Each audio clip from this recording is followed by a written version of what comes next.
Socrate vivait en Grèce antique et avait une autre réputation de sagesse. Quelqu'un vint un jour retrouver le grand philosophe et lui dit : « Sais-tu ce que je viens d'apprendre sur ton ami ?» Un instant, répondit Socrate. « Avant que tu me racontes tout cela, j'aimerais te faire passer un test rapide. Ce que tu as à me dire, l'as-tu fait passer par les trois passoires, les trois tamis. Avant de raconter toutes sortes de choses sur les autres, il est bon de prendre le temps de filtrer ce que l'on aimerait dire. C'est ce que j'appelle le test des trois passoires venant de Socrate. Découvrons maintenant pourquoi Socrate conseille-t-il de passer ce que l'on veut dire à travers ces trois tamis. La première passoire est celle de la vérité. As-tu vérifié si ce que tu veux me dire, si ce que tu veux me raconter est vrai ? Non, pas vraiment.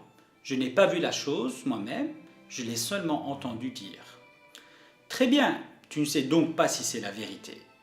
Voyons maintenant, essayons de filtrer autrement, en utilisant une deuxième passoire, celle de la bonté. Ce que tu veux m'apprendre sur mon ami, est-ce que c'est quelque chose de bien ? Ah non, au contraire, j'ai entendu dire que ton ami avait très mal agi. Donc, continue Socrate, tu veux me raconter de mauvaises choses sur lui et tu n'es pas sûr qu'elles soient vérifiées, qu'elles soient vraies.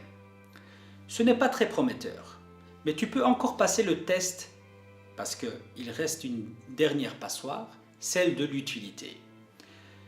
Est-il utile que tu m'apprennes ce que mon ami aurait fait ? Utile ? Non, pas vraiment. Je ne crois pas que ce soit utile. Alors, si ce que tu as à me raconter n'est ni vrai, ni bien, ni utile, pourquoi vouloir me le dire ? Je ne veux rien savoir et de ton côté, tu ferais mieux d'oublier tout cela. Une question fondamentale que l'on peut retenir de cette histoire est ceci. Doit-on tout raconter ? Doit-on tout dire ? Pour cela, avant de prononcer une parole, rappelons-nous de ces trois tamis qui peuvent être résumés en trois mots. Vrai, bon et utile. Mais il est vrai que, et acceptons-le, soyons honnêtes avec nous-mêmes, que nous avons envie d'expliquer, de raconter tout ce que nous avons entendu.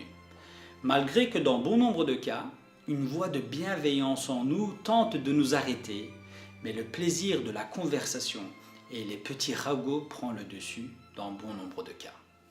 Ce plaisir éphémère de se sentir utile, intéressant aux yeux des autres, peut porter gravement préjudice à la personne concernée et surtout sur du long terme à notre propre personne.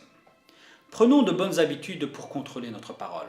C'est pour cette raison qu'il est nécessaire de réfléchir à 3 fois avant de parler en se posant ces 3 questions essentielles, car elles nous permettent de déconnecter les processus inconscients qui nous poussent à avoir un discours licencieux, vide de sens, rempli de rumeurs et de mensonges.